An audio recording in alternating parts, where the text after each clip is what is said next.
홀로 간 양양여행에서 55세 판사를 만나 재혼하고 한 달 뒤 완전 날벼락 제대로 맞았습니다.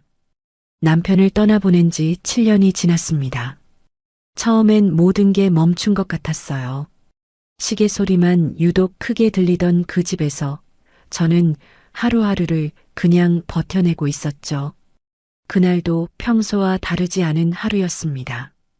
아침에 일어나서 간단히 식사를 하고 검은색 가디건을 걸쳤어요.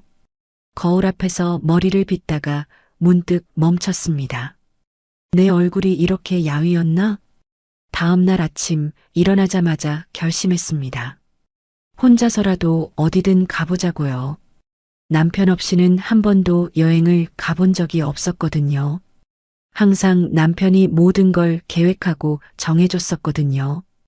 인터넷에서 여행지를 찾아보기 시작했습니다.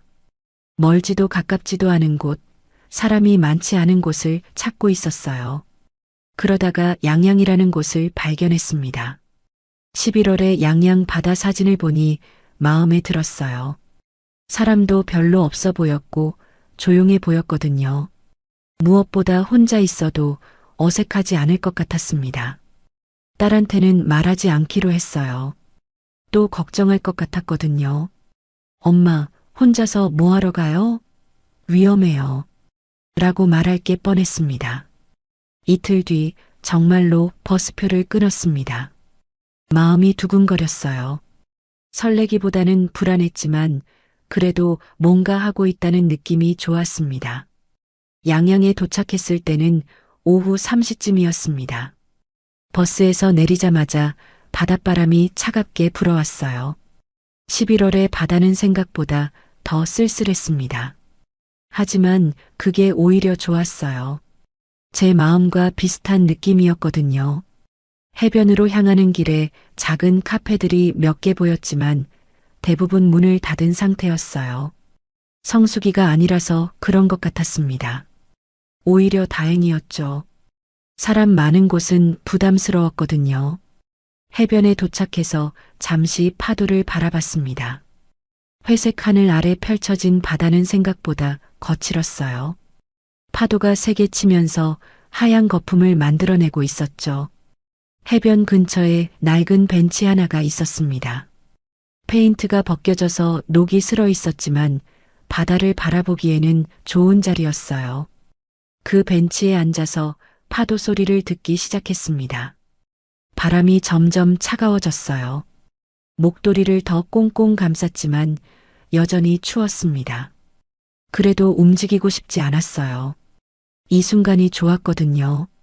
아무도 저에게 말 걸지 않고 저도 아무에게 말할 필요가 없는 시간이었어요. 1시간쯤 지났을까요? 그때였습니다. 실례합니다. 여기 앉아도 될까요? 옆에서 조심스러운 목소리가 들렸어요. 고개를 돌려보니 50대 후반쯤 되어 보이는 남자가 서 있었습니다. 키가 크고 회색 코트를 단정하게 입고 있었어요. 얼굴은 각이 져 있었지만 인상이 나쁘지 않았습니다. 아, 네. 물론이죠. 그는 제게서 적당한 거리를 두고 앉았습니다. 너무 가깝지도 멀지도 않은 거리였어요. 그리고는 저와 같은 방향으로 바다를 바라봤죠.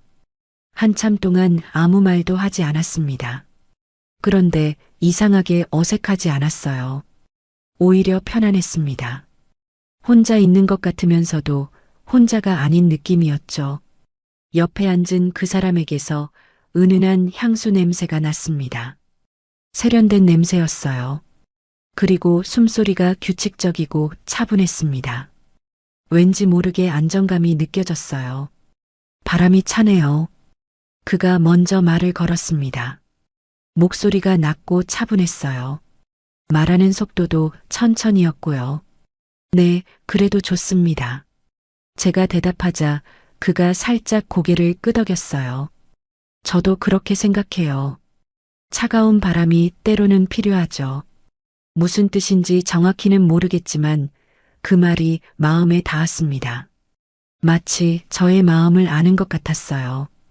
여행 오신 건가요? 네, 혼자서요. 처음입니다. 혼자 여행이. 저도 마찬가지네요.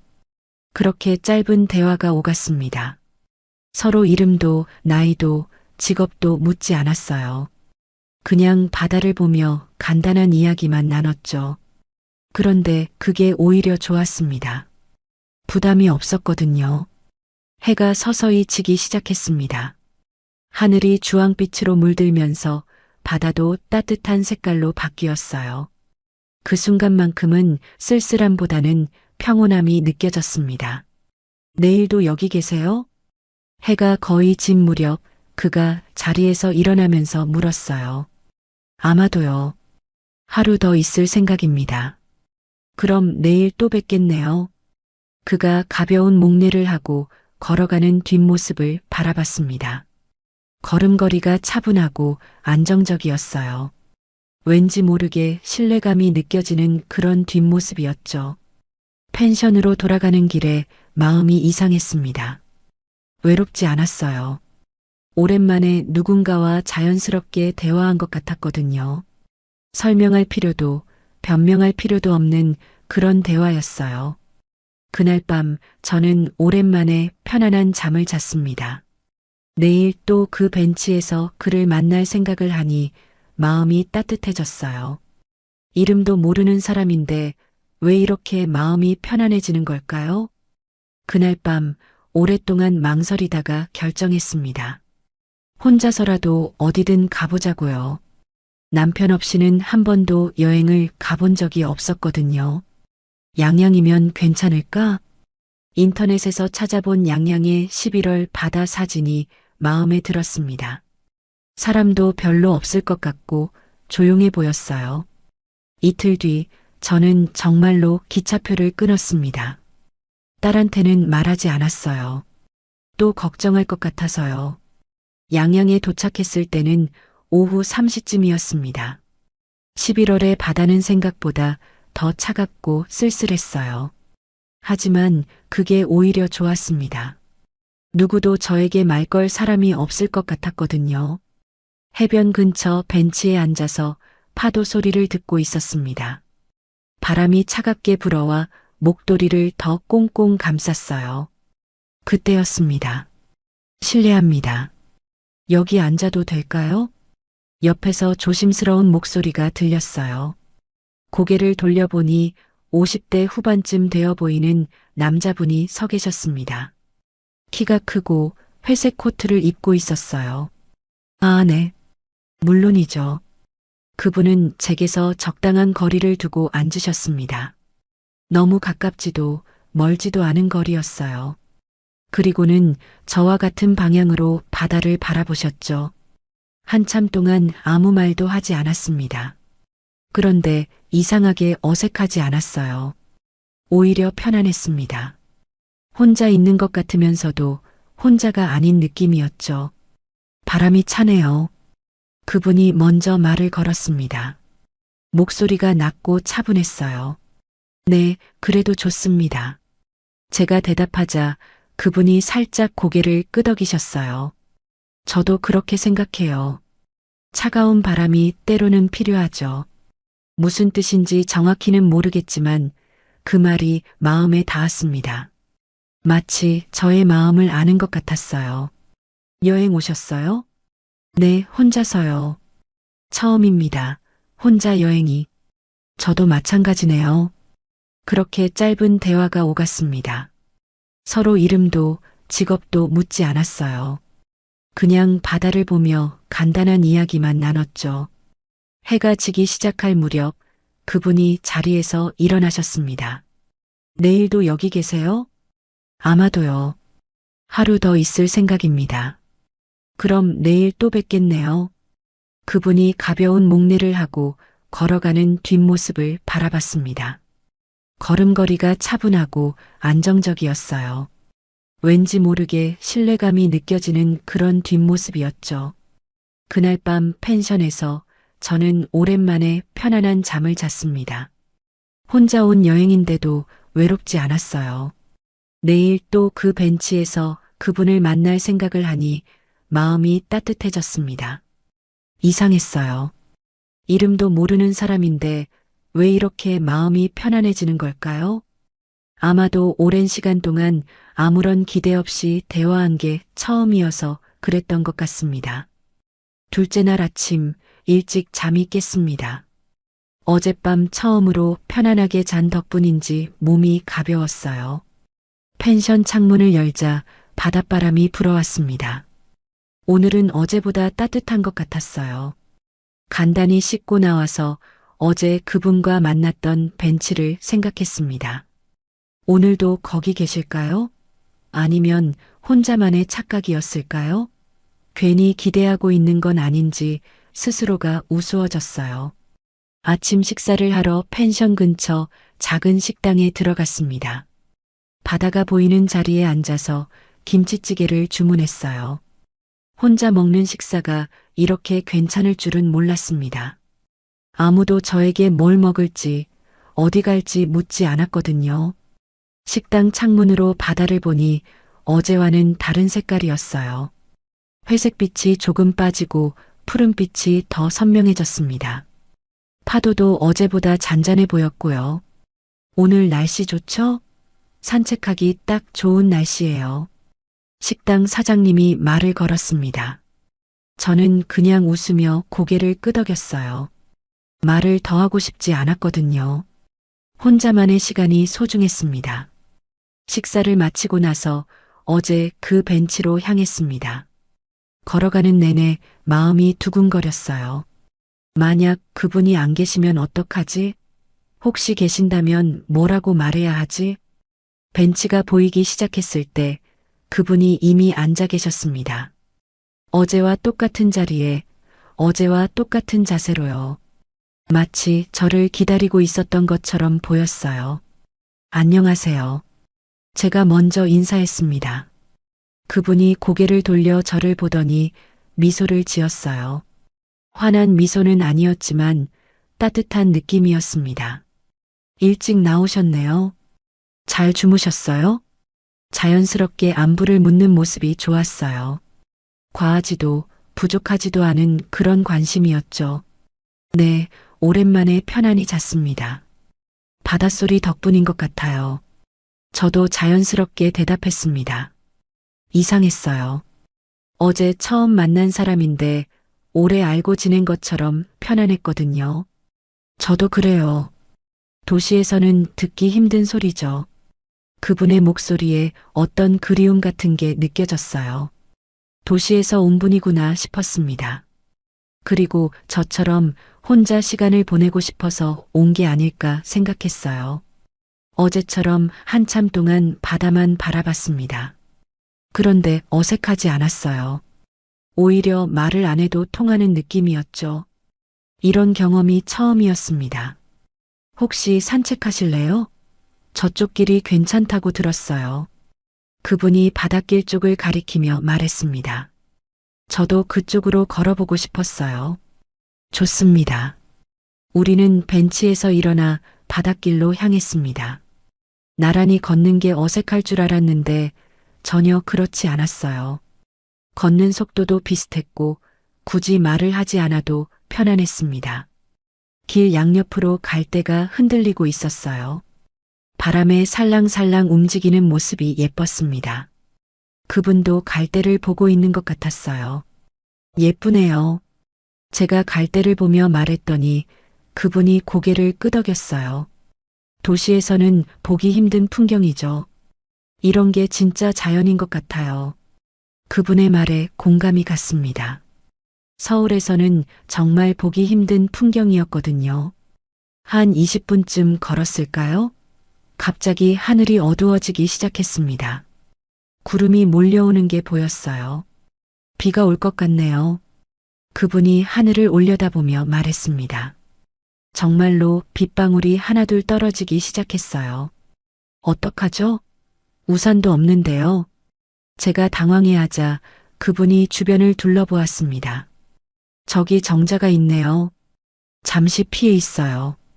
우리는 길 옆에 있는 작은 정자로 뛰어갔습니다. 정자에 도착할 때쯤엔 비가 제법 많이 내리고 있었어요. 정자는 생각보다 좁았습니다. 두 명이 서 있기에는 가까운 거리가 될 수밖에 없었어요. 그분에게서 은은한 향수 냄새가 났습니다. 어제도 맡았던 그 냄새였죠.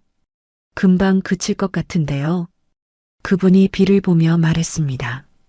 저도 고개를 끄덕였지만 사실 비가 금방 그쳤으면 하는 마음과 조금 더 내렸으면 하는 마음이 동시에 들었어요. 빗소리가 지붕을 두드리는 소리가 들렸습니다. 그 소리가 왠지 정겹게 느껴졌어요. 그분도 빗소리를 듣고 있는 것 같았습니다. 빗소리가 좋네요. 제가 먼저 말했더니 그분이 저를 보며 미소를 지었어요. 저도 그렇게 생각해요. 마음이 차분해지는 것 같아요. 그 순간 우리 눈이 마주쳤습니다. 그분의 눈이 생각보다 따뜻해 보였어요. 그리고 뭔가 신뢰할 만한 느낌이 들었습니다. 직업이 무엇인지 여쭤봐도 될까요? 제가 용기를 내어 물었습니다. 어제부터 궁금했거든요. 판사입니다. 강릉 법원에서 일하고 있어요. 판사라고요? 순간 놀랐습니다. 왠지 그럴 줄 알았다는 생각도 들었어요. 차분한 말투와 신중한 모습이 그런 직업과 어울린다고 생각했거든요. 대단하시네요. 존경스러운 일을 하시는군요. 그냥 일입니다. 은정 씨는 어떤 일을 하세요? 그분이 제 이름을 불렀을 때 가슴이 두근거렸어요. 이름을 말한 적이 없는데 어떻게 아셨을까요? 아, 어제 벤치에서 펜션 사람이 저를 부른 걸 들으셨나 보군요. 도서관에서 일해요. 사서 보조일이에요. 좋은 일이네요. 조용하고 평화로울 것 같아요. 그분이 진심으로 말하는 것 같아서 기분이 좋았습니다. 보통 사람들은 제 일을 대수롭지 않게 여기거든요. 비가 조금씩 약해지기 시작했습니다. 이제 정말 그칠 때가 된 것 같았어요. 아쉬웠지만 계속 여기 있을 수는 없었죠. 이제 그만 가볼까요? 그분이 말했습니다. 저도 고개를 끄덕였어요. 정자에서 나와서 다시 걷기 시작했습니다. 비에 젖은 길이 미끄러웠어요. 조심해서 걸어야 했습니다. 그런데 갑자기 제가 헛발질을 했습니다. 미끄러운 돌에 발이 미끄러지면서 몸이 기울었어요.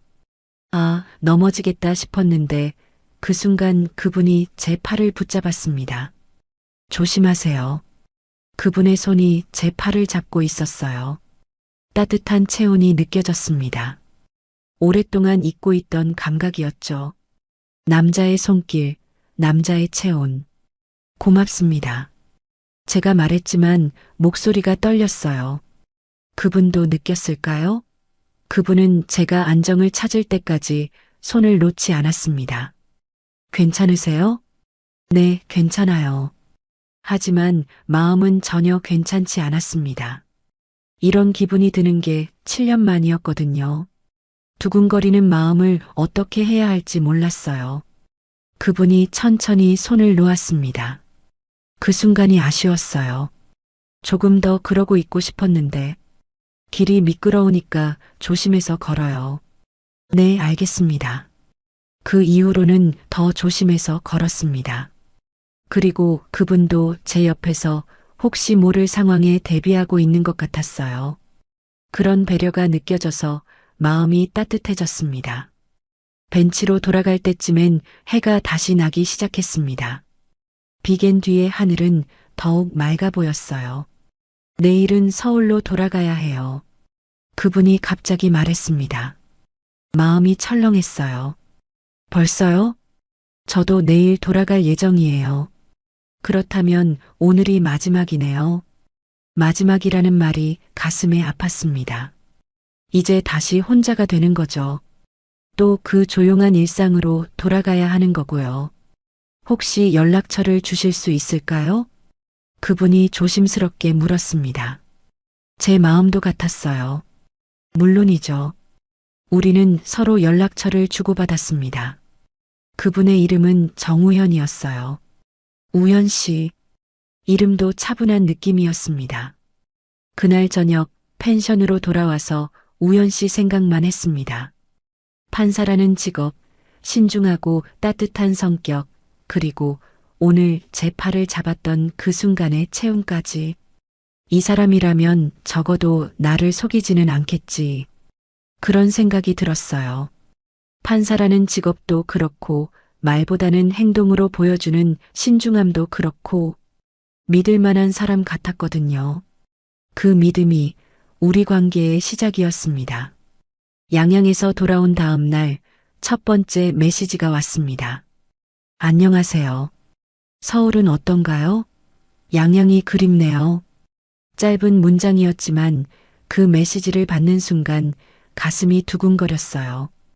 우연 씨도 저와 같은 마음이구나 싶었습니다. 저도 양양이 그리워요. 특히 그 벤치가요. 이렇게 답장을 보냈는데 금세 답이 왔어요. 저도 그 벤치 생각을 자주 해요. 평온했던 시간이었습니다.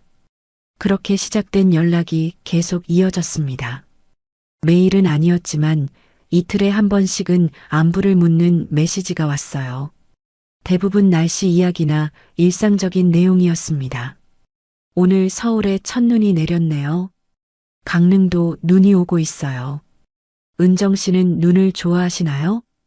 이런 소소한 대화들이었죠. 하지만 저는 그 메시지들을 기다리는 제 자신을 발견했습니다. 핸드폰 소리가 날 때마다 혹시 우연 씨 메시지일까 하고 확인하게 되더라고요.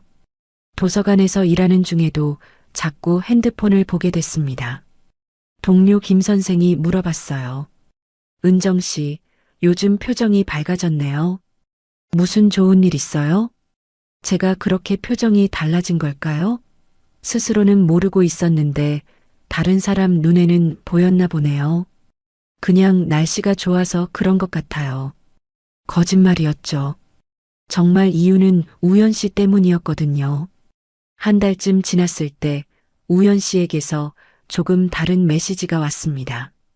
혹시 시간 되시면 서울에서 만날 수 있을까요? 오랜만에 얼굴 보고 이야기하고 싶어요. 드디어 만나자는 이야기가 나온 거죠. 제 마음도 같았어요. 메시지로만 주고받는 게 아쉬웠거든요. 좋습니다. 언제 어디서 만날까요? 이번 주말 홍대 쪽은 어떠세요? 조용한 카페가 있어요. 그렇게 서울에서의 첫 만남이 정해졌습니다. 그날까지 일주일이 남았는데 매일매일이 길게 느껴졌어요. 뭘 입고 갈지, 어떤 이야기를 할지 계속 생각했습니다. 만나는 날 아침 옷장 앞에서 한참을 고민했어요. 너무 꾸민 티를 내면 이상할 것 같고 그렇다고 너무 평범하게 입으면 또 그것도 이상할 것 같았거든요. 결국 깔끔한 니트에 코트를 걸치고 나갔습니다. 약속 장소에 조금 일찍 도착했습니다. 카페 앞에서 우연 씨를 기다리는데 마음이 너무 떨렸어요. 양양에서 본 지 한 달 만이었는데 왜 이렇게 떨리는 걸까요? 은정 씨, 뒤에서 부르는 소리에 돌아보니 우연 씨가 서 있었어요. 양양에서 보던 것과는 다른 모습이었습니다. 정장 차림에 깔끔한 헤어스타일. 도시의 판사 모습이었죠. 안녕하세요. 오랜만이에요. 정말 오랜만이네요. 그동안 잘 지내셨어요? 네, 덕분에 잘 지냈습니다. 카페 안으로 들어가서 구석진 자리에 앉았습니다. 조용한 곳이어서 대화하기 좋았어요. 우연 씨가 커피를 주문해 주었습니다. 서울 생활은 어떠세요? 강릉에서 올라오시느라 힘드시겠어요. 주말에만 올라와요. 평일에는 강릉에 있고요. 혼자 사는 생활에는 익숙해졌어요. 혼자 산다는 말에 마음이 아팠습니다. 저처럼 혼자 지내고 계시는구나 싶었어요. 저도 혼자 살고 있어요. 남편을 떠나보낸 지 7년 됐거든요. 그러셨군요. 많이 힘드셨겠어요. 우연 씨의 목소리에 진심 어린 위로가 담겨 있었습니다. 그냥 형식적으로 하는 말이 아니라 정말로 제 마음을 이해하는 것 같았어요. 그날 우리는 3시간 넘게 이야기했습니다. 서로의 일상, 취미, 좋아하는 것들에 대해서요. 우연 씨는 책을 좋아했고 클래식 음악을 듣는다고 했어요. 저와 취향이 비슷해서 놀랐습니다. 다음에도 만날 수 있을까요? 헤어질 때 우연 씨가 조심스럽게 물었어요. 저도 같은 마음이었습니다. 물론이죠. 저도 오늘 정말 즐거웠어요. 그렇게 두 번째, 세 번째 만남이 이어졌습니다. 매번 만날 때마다 우연 씨에 대해 더 많이 알게 됐어요. 신중하고 차분한 성격, 다른 사람을 배려하는 마음, 말보다는 행동으로 보여주는 따뜻함. 3개월쯤 지났을 때였습니다. 한강공원을 걸으면서 우연 씨가 갑자기 걸음을 멈췄어요. 은정 씨, 제가 하고 싶은 말이 있어요. 무슨 말인지 알 것 같았지만 가슴이 두근거렸습니다. 판사라는 직업 때문인지 평소에 모든 걸 판단하고 결정하는 일이 많아요. 옳고 그름을 가려야 하고 늘 신중해야 하죠. 우연 씨의 목소리가 평소보다 떨리고 있었어요. 그런데 은정 씨와 함께 있을 때는 다른 사람이 되고 싶어요. 판결 내릴 필요가 없는 그냥 한 사람의 남자가 되고 싶습니다. 그 말을 듣는 순간 눈물이 날 것 같았어요. 얼마나 진심인지 느껴졌거든요. 저도 우연 씨와 함께 있을 때가 가장 편하네요. 아무것도 설명할 필요가 없는 시간이에요. 그럼 저희 진지하게 만나볼까요? 진지하게 만난다는 말의 의미를 알고 있었어요. 단순한 만남이 아니라 더 깊은 관계로 발전하자는 뜻이었죠. 네, 저도 그렇게 하고 싶어요. 그렇게 우리의 진짜 교제가 시작됐습니다. 주말마다 만나서 함께 시간을 보냈어요. 영화를 보기도 하고 전시회에 가기도 하고 때로는 그냥 공원을 걸으면서 이야기만 하기도 했습니다. 6개월이 지났을 때 우연 씨가 재혼 이야기를 꺼냈어요. 은정 씨, 저와 결혼해 주실 생각은 없으세요? 갑작스러웠지만 저도 생각해 봤던 일이었어요. 이 사람과 함께 살면 행복할 것 같다는 생각을 자주 했거든요. 저도 그런 생각을 하고 있었어요. 하지만 현실적인 문제가 있었습니다. 딸한테 말해야 했거든요. 딸은 제 재혼에 대해서 어떻게 생각할까요? 딸에게 우연 씨 이야기를 했을 때 예상대로 반대했습니다. 엄마, 지금 나이에 왜 재혼을 해요? 그냥 혼자 사세요. 딸아, 엄마도 혼자 사는 게 외로워. 사기꾼일 수도 있잖아요. 엄마가 너무 순진해요. 딸의 말에 마음이 아팠지만 이해가 되기도 했어요. 딸 입장에서는 걱정이 될 수밖에 없었겠죠. 한번 만나보세요. 그리고 판단하세요. 결국 셋이 만나는 자리를 마련했습니다. 딸은 처음엔 경계심을 드러냈지만 우연 씨와 이야기하면서 조금씩 마음을 열더라고요. 판사시라고 하시네요? 네, 그렇습니다. 따님이 걱정하시는 마음 충분히 이해해요. 우연 씨의 진중한 답변에 딸도 조금 안심하는 것 같았어요. 하지만 여전히 완전히 찬성하지는 않았습니다. 엄마, 정말 신중하게 생각해 보세요. 딸은 끝까지 걱정스러워했지만 저는 이미 결정한 상태였어요.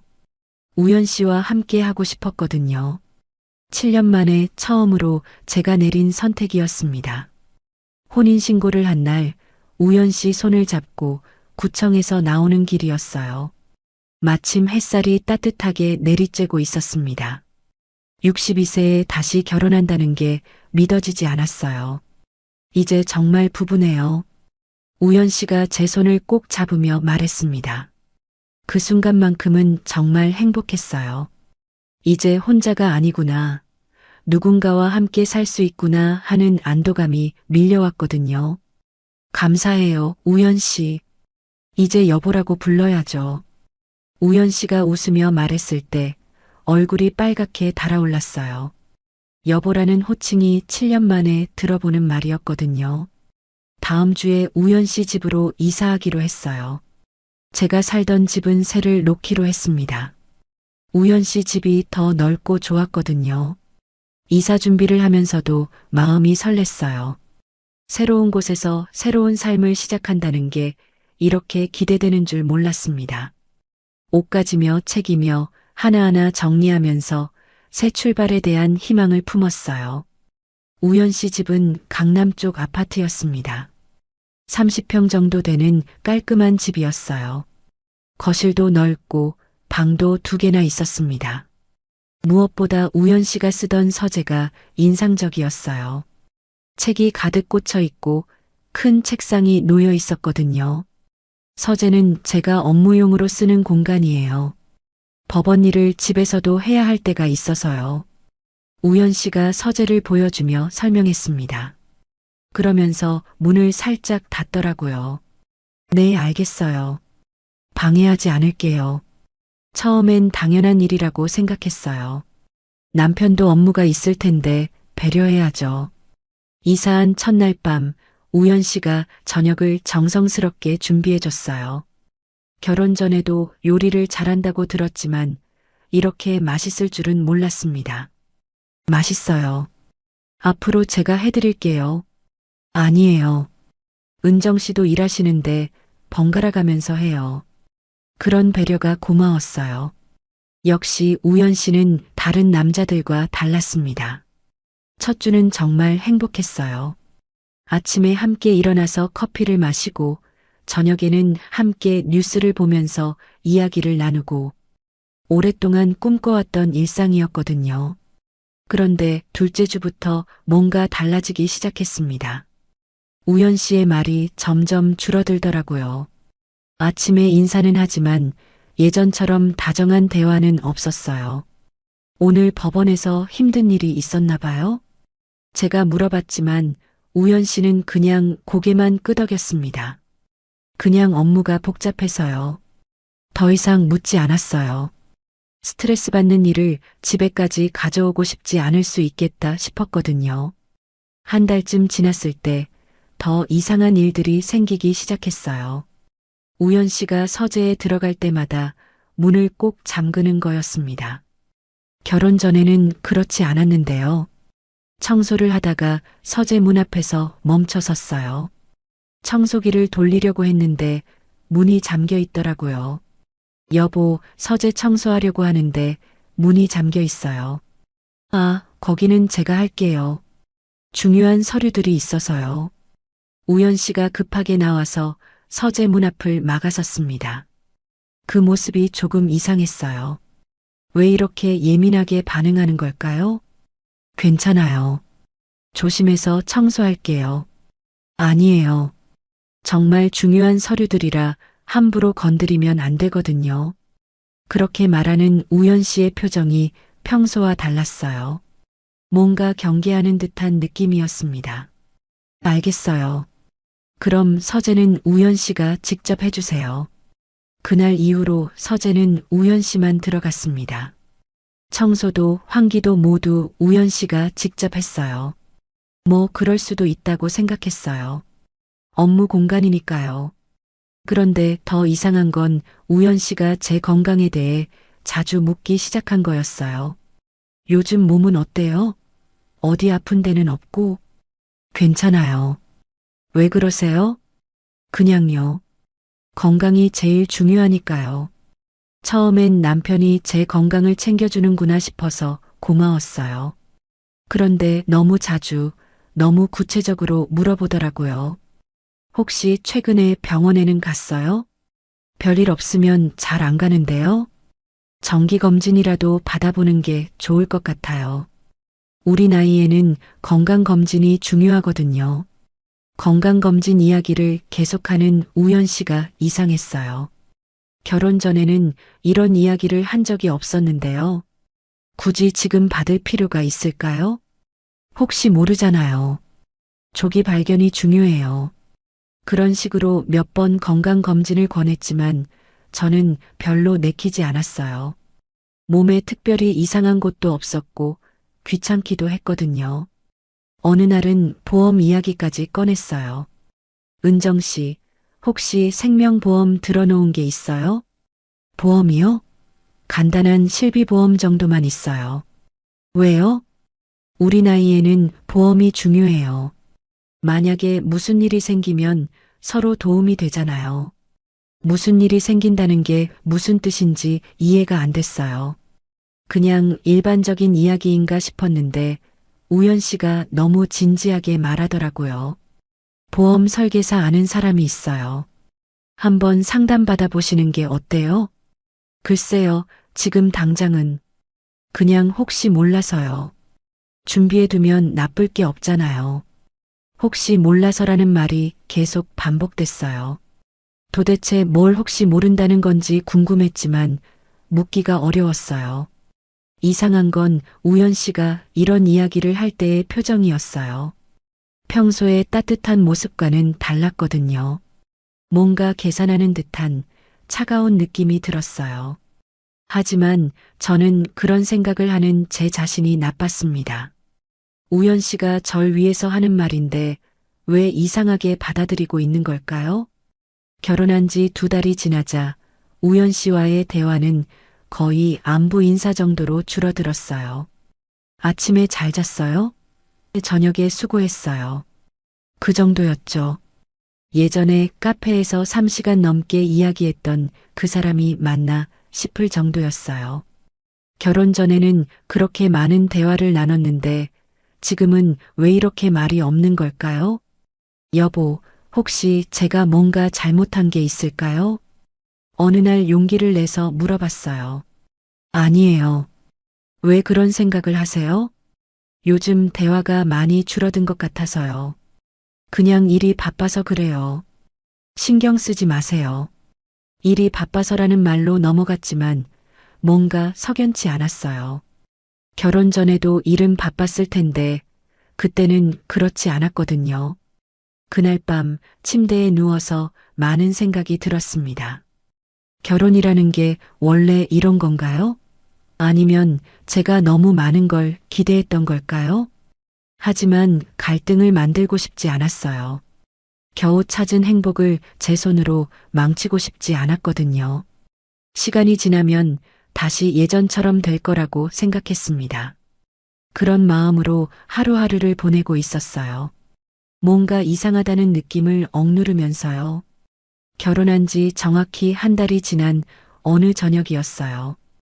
우연 씨가 평소보다 일찍 집에 들어왔습니다. 보통은 8시가 넘어서 오는데 그날은 7시쯤 왔거든요. 일찍 오셨네요. 피곤하시죠? 좀 그래요. 은정 씨는 오늘 어떻게 지냈어요? 평범한 대화였어요. 그런데 저녁을 먹으면서 우연 씨가 갑자기 이상한 질문을 했습니다. 혹시 최근에 병원은 언제 갔어요? 젓가락을 들고 있던 손이 멈췄어요. 왜 갑자기 병원 이야기를 하는 걸까요? 병원요? 특별히 아픈 데가 없어서 잘 안 가는데요. 감기 걸렸을 때 1번 정도? 그게 언제쯤이었어요? 1~2달 전쯤? 기억이 잘 안 나네요. 우연 씨가 고개를 끄덕이며 뭔가를 생각하는 표정이었어요. 그 모습이 조금 어색했습니다. 검진은 언제 받았어요? 종합검진 말이에요. 종합검진이요? 작년에 받았나? 아니면 재작년? 사실 정확히 기억이 나지 않았어요. 건강한 편이라 검진에 그리 신경 쓰지 않았거든요. 결과는 어땠어요? 다 괜찮았죠? 이렇게 구체적으로 묻는 게 이상했어요. 결혼 전에도 제 건강을 걱정해 주긴 했지만 이렇게 자세히 물어본 적은 없었거든요. 네, 특별한 문제는 없었어요. 왜 그러세요? 그냥 궁금해서요. 부부가 됐으니까 서로 건강 상태를 알아야죠. 그럴듯한 이유였지만 뭔가 석연치 않았어요. 궁금해서라고 하기에는 너무 진지한 표정이었거든요. 다음 날부터 이런 질문들이 더 자주 나왔습니다. 요즘 몸에 이상한 곳은 없어요?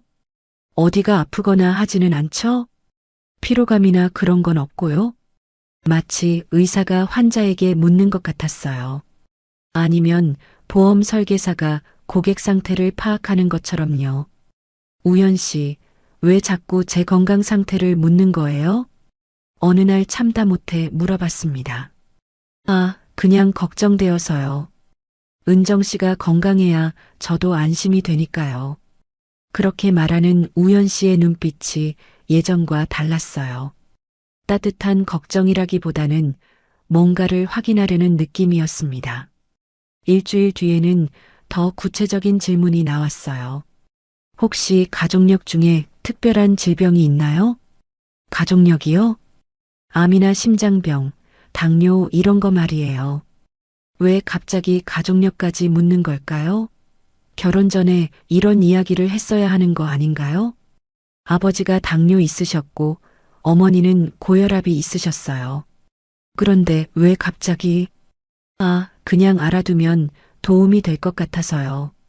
그 말을 할 때 우연 씨가 뭔가를 적는 것 같았어요. 메모라도 하는 건가요? 혹시 메모하고 계세요? 아니에요. 그냥 기억해 두려고요. 하지만 분명히 손에 펜을 들고 있었어요. 뭔가를 적고 있었다고요. 그날 밤 침대에 누워서 계속 그 일이 생각났습니다. 왜 우연 씨는 제 건강 상태와 가족력에 그렇게 관심이 많을까요? 그리고 왜 메모를 하려고 했을까요? 며칠 뒤 더 이상한 일이 있었어요. 우연 씨가 출근한 뒤 청소를 하고 있는데 서재문 앞을 지나게 됐습니다. 평소에는 항상 잠겨 있던 문이 조금 열려 있더라고요. 호기심이 생겼어요. 한 번도 제대로 본 적이 없던 서재 안이 궁금했거든요. 살짝 문틈으로 들여다봤습니다. 책상 위에 서류들이 가지런히 정리되어 있었어요. 법원 관련 서류들 같았습니다. 그런데 그 옆에 뭔가 다른 종류의 서류도 보였어요. 더 자세히 보려고 문을 조금 더 밀었을 때 갑자기 우연 씨 목소리가 들렸습니다. 은정 씨, 뭐 하세요? 깜짝 놀라서 돌아보니 우연 씨가 서 있었어요. 언제 들어온 건지 몰랐어요. 아, 청소하다가 문이 열려 있어서. 거기 들어가시면 안 돼요. 우연 씨의 목소리가 평소와 달랐어요. 차갑고 단호했습니다. 죄송해요. 그냥 청소하려고. 서재는 제가 직접 할게요. 거긴 공적인 자료가 많아서 함부로 건드리면 안 되거든요. 공적인 자료라고 했지만 그 말투가 너무 강했어요. 마치 절대 들어오지 말라는 경고 같았습니다. 네, 알겠어요. 그날 이후로 서재문은 더 철저히 잠겨 있었어요. 우연 씨가 나갈 때마다 꼭 확인하고 가더라고요. 그런데 이상한 건 그뿐만이 아니었어요. 우연 씨가 전화를 받을 때도 이상했습니다. 전화가 오면 꼭 서재로 들어가서 받더라고요. 어느 날 저녁 거실에 있는데 우연 씨 핸드폰이 울렸어요. 평상시 같으면 바로 받았을 텐데 그날은 핸드폰을 보더니 서재로 가더라고요. 잠깐만요. 그러더니 서재 문을 꼭 닫고 전화를 받았습니다. 목소리가 들리지 않게 하려는 것 같았어요. 한 10분 정도 통화를 하더니 나왔습니다. 누구 전화였어요? 동료 전화였어요.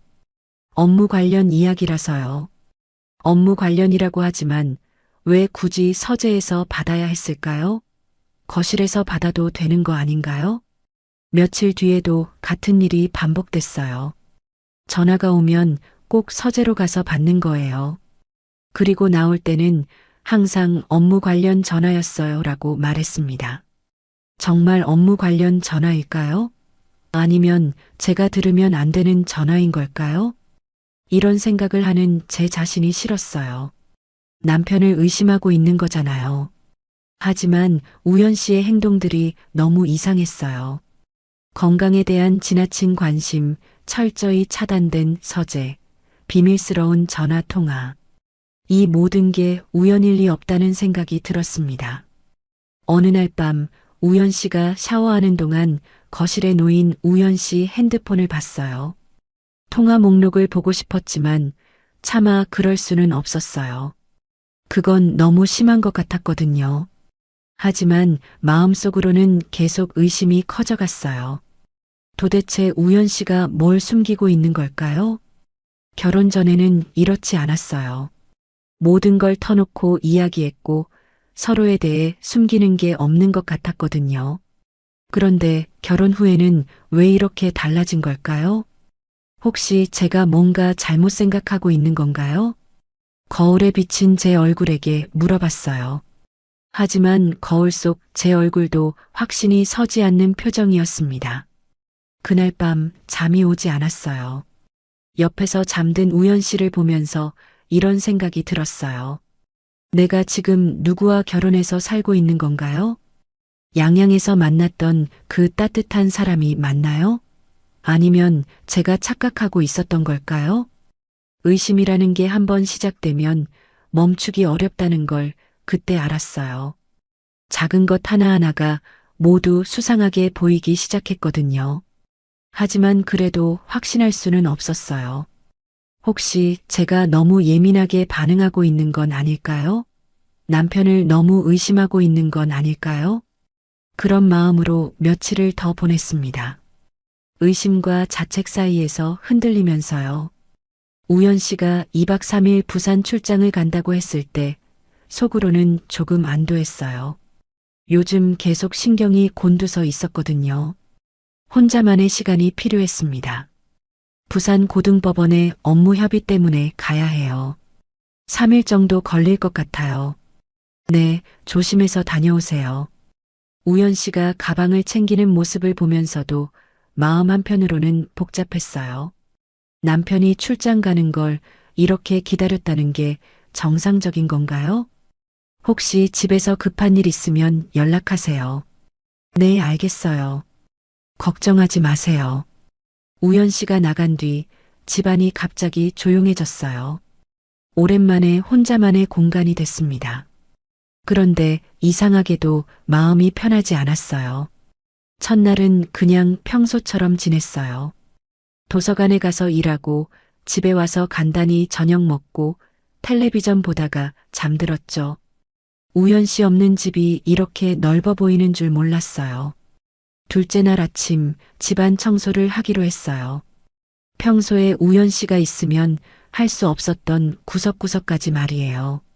거실부터 시작해서 주방, 침실까지 차례로 청소했습니다.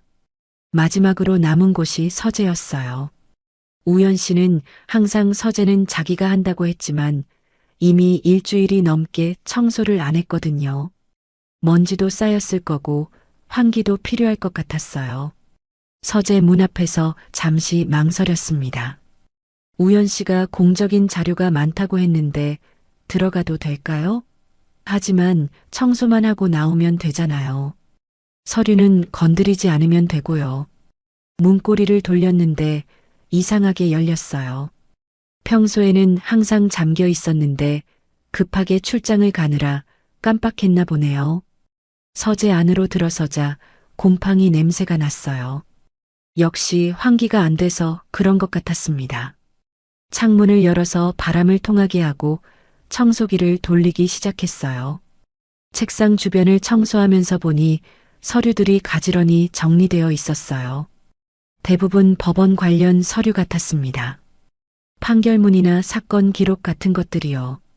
청소기를 돌리다가 실수로 책상을 건드렸어요. 그 바람에 서류 한 뭉치가 바닥에 떨어졌습니다. 아, 어떡하지? 서류들을 주워서 원래 자리에 놓으려고 했는데 그때 뭔가 이상한 걸 발견했어요. 제 이름이 적힌 서류가 보인 거예요. 서은정. 분명히 제 이름이었어요. 왜 제 이름이 적힌 서류가 우연 씨 책상에 있는 걸까요? 호기심을 참을 수 없어서 그 서류를 집어들었습니다. 그런데 그건 제가 작년에 받았던 건강검진 결과 사본이었어요. 이게 왜 여기에? 이해할 수 없었어요. 제 건강검진 결과를 우연 씨가 왜 가지고 있는 거죠? 그것도 제가 모르게요. 검진 결과를 자세히 보니 모든 항목에 형광펜으로 표시가 되어 있었어요. 특히 정상 판정이 난 부분들이 노란색으로 칠해져 있었습니다. 손이 떨리기 시작했어요. 왜 우연 씨가 제 건강검진 결과를 이렇게 자세히 분석하고 있는 걸까요? 그리고 언제 이걸 구했을까요? 더 찾아보니 그 아래에 또 다른 서류가 있었어요. 보험회사 봉투였습니다. 생명보험 관련 서류 같았어요. 봉투를 열어봤는데 제가 가입자로 되어 있는 고액 생명보험 서류였어요. 보험금이 3억 원이었습니다. 3억 원? 이런 보험에 가입한 기억이 없었어요. 언제 이런 보험을 들었다는 거죠? 서류를 자세히 보니 가입 날짜가 나와 있었어요. 우연 씨와 결혼하기 일주일 전이었습니다. 그런데 제가 직접 가입한 기억은 없어요. 수익자를 확인해 봤는데 배우자 정우현으로 되어 있었어요. 그 순간 온몸에 소름이 돋았습니다. 이게 뭔가요? 제가 모르는 사이에 고액 생명보험에 가입되어 있고 수익자는 우연 씨라고요? 책상 서랍을 열어봤어요. 더 찾아보고 싶었거든요. 그런데 서랍 안에 더 충격적인 것들이 있었습니다. 제 병원 기록들이 가득했어요. 최근 몇 년간의 진료 기록부터 과거 입원 기록까지, 심지어 제가 기억하지 못하는 병원 방문 기록도 있었어요. 이걸 언제 어떻게? 제 개인정보가 이렇게 상세히 정리되어 있다는 게 믿어지지 않았어요. 우연 씨가 이 모든 걸 어떻게 구한 거죠? 또 다른 서류를 보니 제 가족력에 대한 상세한 기록도 있었어요. 부모님의 질병 이력, 형제자매들의 건강 상태까지. 마치 보험회사에서 심사할 때 작성하는 것 같은 자료였어요. 그리고 가장 충격적인 건 제 일상 패턴이 기록된 메모였어요. 몇 시에 집을 나가고 어디서 점심을 먹고 언제 집에 돌아오는지, 심지어 자주 가는 카페나 산책 코스까지 적혀 있었어요. 이건 감시 아닌가요? 손이 계속 떨렸어요. 이 모든 게 우연일 리 없었어요. 우연 씨가 의도적으로 제 정보를 수집하고 있었던 거예요. 서랍 맨 밑에서 또 다른 봉투를 발견했어요. 두꺼운 봉투였는데 안에 뭐가 들어있는지 궁금했어요. 봉투를 열어보니 사진들이 나왔어요. 제 사진이었습니다. 그런데 제가 찍은 기억이 없는 사진들이에요. 도서관에서 일하고 있는 모습, 버스를 기다리고 있는 모습, 마트에서 장을 보고 있는 모습, 모두 제가 모르는 사이에 찍힌 것 같았어요.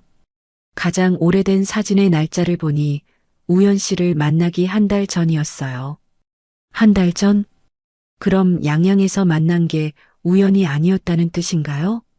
우연 씨가 저를 미리 알고 있었고 의도적으로 접근했다는 건가요? 더 이상 견딜 수 없었어요. 바닥에 주저앉았습니다. 이 모든 게 계획된 일이었다는 것을 깨달았거든요. 결혼도 사랑도 모든 게 거짓이었을 수 있다는 생각에 숨이 막혔어요. 그럼 저는 뭐였을까요? 우연 씨에게는 어떤 존재였을까요?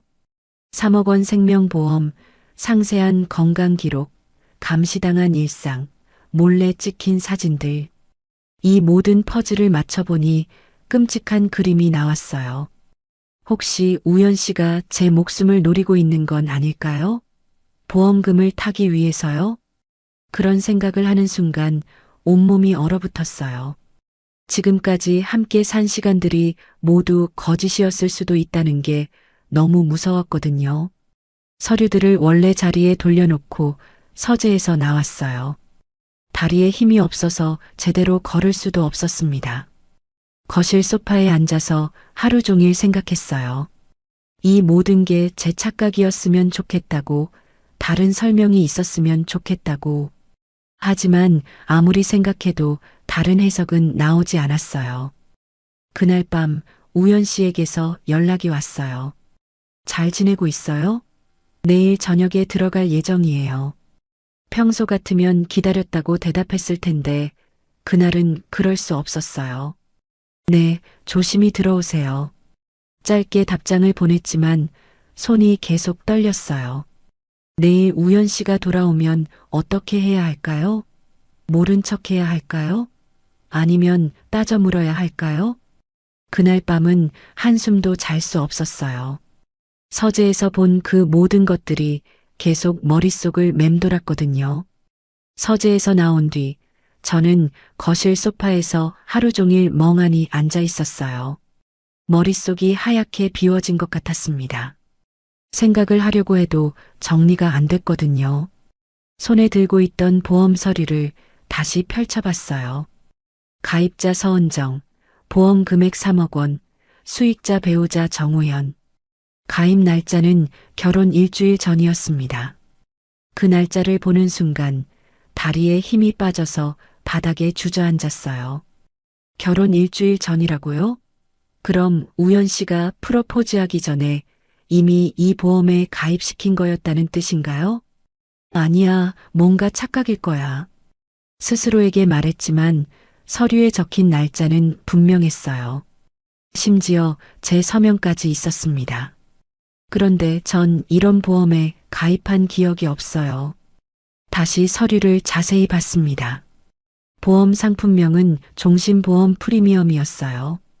월 보험료가 50만 원이나 됐습니다. 이런 고액 보험을 제가 가입했다면 기억하지 못할 리 없는데요. 그러다가 서류 하단에 작은 글씨로 쓰여진 걸 발견했어요. 대리인 가입 마이너스 정우현이라고 적혀 있었습니다. 대리인 가입이라고요? 우연 씨가 제 명의로 보험에 가입한 거였나요? 그것도 제가 모르게요? 서류를 더 뒤져보니 가입 신청서 사본도 있었어요. 그런데 신청서에 적힌 제 정보들이 너무 정확했습니다. 주민등록번호, 주소, 직장, 연봉, 심지어 가족력까지 제가 직접 작성한 것처럼 완벽했어요. 이걸 어떻게 알았지? 그때 떠오른 게 있었어요. 몇 달 전 우연 씨가 계속 제 건강 상태나 가족력에 대해 물어봤던 것들이요. 그때는 단순한 관심인 줄 알았는데 보험 가입을 위한 정보 수집이었던 거네요. 더 충격적인 건 제 서명이었어요. 분명히 제 필체로 보이는데 언제 서명했는지 기억이 나지 않았습니다. 혹시 다른 서류에 서명할 때 끼워 넣은 건가요? 아니면 제가 무의식 중에 서명한 걸까요? 우연 씨가 이건 단순한 서류예요라고 말하면서 서명을 받았을 수도 있겠네요. 그 순간 소름이 돋았어요. 우연 씨가 얼마나 치밀하게 계획했는지 알 수 있었거든요. 저를 만나기 전부터 이 모든 걸 준비했을 수도 있다는 생각이 들었습니다. 서재에서 봤던 제 사진들을 떠올려 봤어요. 우연 씨를 만나기 한 달 전부터 찍힌 사진들이었어요. 그럼 양양에서의 만남도 우연이 아니었던 걸까요? 설마 양양에서 처음 만났을 때를 떠올려 봤습니다. 우연 씨가 벤치에 앉으면서 했던 말들, 자연스럽게 건넸던 위로의 말들, 그 모든 게 연기였을 수 있다는 생각에 온몸이 떨렸어요. 시간을 거슬러 생각해 보니 이상한 점들이 더 많았어요. 우연 씨가 제 취향을 너무 잘 알고 있었던 것, 제가 좋아하는 카페를 정확히 알고 있었던 것, 심지어 제가 자주 듣는 음악까지 알고 있었던 것. 그때는 우리가 잘 맞는다고 생각했는데 사실은 우연 씨가 미리 제 정보를 파악하고 있었던 거였나요? 나는 아내였을까? 아니면 그냥 사건이었을까? 이 말이 저절로 튀어나왔어요. 우연 씨에게 저는 진짜 아내였을까요? 아니면 3억 원을 타기 위한 도구였을까요? 그동안의 모든 순간들이 다시 떠올랐어요. 따뜻했던 대화들, 다정한 손길들, 진심 같았던 고백들. 그 모든 게 가짜였다면 어떡하죠? 오후 내내 그 자리에서 움직일 수 없었어요. 생각하면 할수록 더 무서워졌거든요. 우연 씨가 정말로 절 죽이려고 하는 건 아닐까요? 저녁 시간이 되어서야 겨우 자리에서 일어났어요. 뭔가를 먹어야 할 것 같았지만 입맛이 없었습니다. 물 한 컵만 겨우 마셨어요. 그러다가 문득 딸 생각이 났어요. 딸이 우연 씨와의 결혼을 반대했을 때 했던 말들이 떠올랐습니다. 엄마, 사기꾼일 수도 있잖아요. 엄마가 너무 순진해요. 그때는 딸이 너무 의심이 많다고 생각했는데 딸이 맞았던 건가요? 정말로 우연 씨가 사기꾼이었던 걸까요? 딸에게 전화하고 싶었지만 뭐라고 말해야 할지 모르겠었어요. 딸아, 내 말이 맞았어. 우연 씨가 나를 속였을 수도 있어라고 말할 수는 없었거든요. 저녁 8시쯤 우연 씨에게서 문자가 왔어요. 지금 고속도로에 있어요. 10시쯤 들어갈 것 같아요. 저녁 드셨어요? 평상시 같으면 빨리 와요. 기다리고 있어요. 라고 답했을 텐데 그날은 답장을 보낼 수 없었어요. 뭐라고 써야 할지 모르겠더라고요. 네, 조심히 오세요. 겨우 이 정도만 답장 보냈어요. 우연 씨가 이상하게 생각할까봐 걱정됐지만 더 길게 쓸 수가 없었습니다. 2시간 동안 거실에서 우연 씨를 기다렸어요. 어떻게 행동해야 할지, 뭘 말해야 할지 계속 생각했지만 답이 나오지 않았습니다. 모른 척해야 할까요? 아니면 서재에서 본 것들에 대해 따져 물어야 할까요? 하지만 따져 물었을 때 우연 씨가 화를 내거나 위험한 행동을 할 수도 있잖아요. 10시 조금 넘어서 현관문 여는 소리가 들렸어요. 우연 씨가 돌아온 거예요. 가슴이 쿵쾅거렸습니다. 다녀왔어요. 네, 수고하셨어요. 평상시와 똑같은 인사였어요. 하지만 제 목소리가 떨리고 있었습니다. 우연 씨가 눈치챌까봐 걱정됐어요. 출장 어떠셨어요? 그냥 그랬어요. 은정 씨는 혼자 지내느라 힘들지 않았어요? 아니에요, 괜찮았어요. 거짓말이었어요. 전혀 괜찮지 않았거든요. 하지만 말할 수 없었어요. 우연 씨가 가방을 정리하면서 말했어요. 서재 좀 정리해야겠네요. 며칠 비우니까 먼지가 쌓였을 것 같아요. 그 말을 들으니 가슴이 철렁했어요. 혹시 제가 서재에 들어간 걸 눈치챈 건가요? 아니면 그냥 하는 말인가요? 아, 청소는 제가 해드릴까요? 아니에요. 제가 할게요. 역시나 단호하게 거절하더라고요. 그 모습을 보니 확신이 들었어요. 서재에 뭔가 숨기고 있는 게 맞다고요. 그날 밤 잠자리에 들었지만 한숨도 잘 수 없었어요. 옆에서 자고 있는 우연 씨를 보면서 이런 생각들이 들었거든요. 이 사람이 정말 절 사랑하는 걸까요? 아니면 저를 이용하려는 걸까요?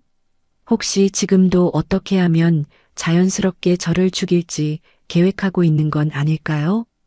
새벽까지 뒤척이다가 결심했어요. 더 이상 이런 상태로 살 수는 없겠다고. 진실이 뭔지 알아내야겠다고요. 하지만 어떻게 알아내야 할지는 막막했어요. 우연 씨에게 직접 물어볼 수도 없고 혼자 조사하기에는 한계가 있었거든요. 그래도 포기할 수는 없었어요. 제 인생이 걸린 문제였으니까요. 서재에서 그 모든 걸 발견한 지 일주일이 지났습니다. 그동안 우연 씨 앞에서 평상시처럼 행동하려고 노력했어요. 하지만 너무 힘들었습니다. 매일 연기하는 것 같았거든요. 그런데 며칠 전부터 몸에 이상 신호가 왔어요. 계속 피곤하고 가슴이 답답했습니다. 음식 맛도 없었고 밤에 잠도 제대로 오지 않았어요. 처음엔 스트레스 때문이라고 생각했어요. 우연 씨 문제로 너무 신경을 많이 써서 그런 거라고요. 하지만 증상이 계속 심해졌습니다. 혹시 병원에 가보는 게 좋을 것 같아요. 우연 씨가 제 상태를 보고 말했을 때 온몸에 소름이 돋았어요. 마치 기다렸다는 듯이 말하더라고요. 괜찮아요. 그냥 피곤한 것 같아요. 아니에요. 얼굴이 너무 안 좋아 보여요. 검사 한번 받아보세요. 그 말을 들으니 더 무서워졌어요. 혹시 우연 씨가 제게 뭔가 했던 건 아닐까요? 약을 탔다거나 아니면 다른 방법으로요? 하지만 몸 상태가 정말 좋지 않았어요. 결국 우연 씨 몰래 병원에 가기로 했습니다. 다음날 도서관에서 조퇴하고 혼자 병원에 갔어요. 내과에서 기본적인 검사를 받았는데 의사 선생님 표정이 심각해지더라고요.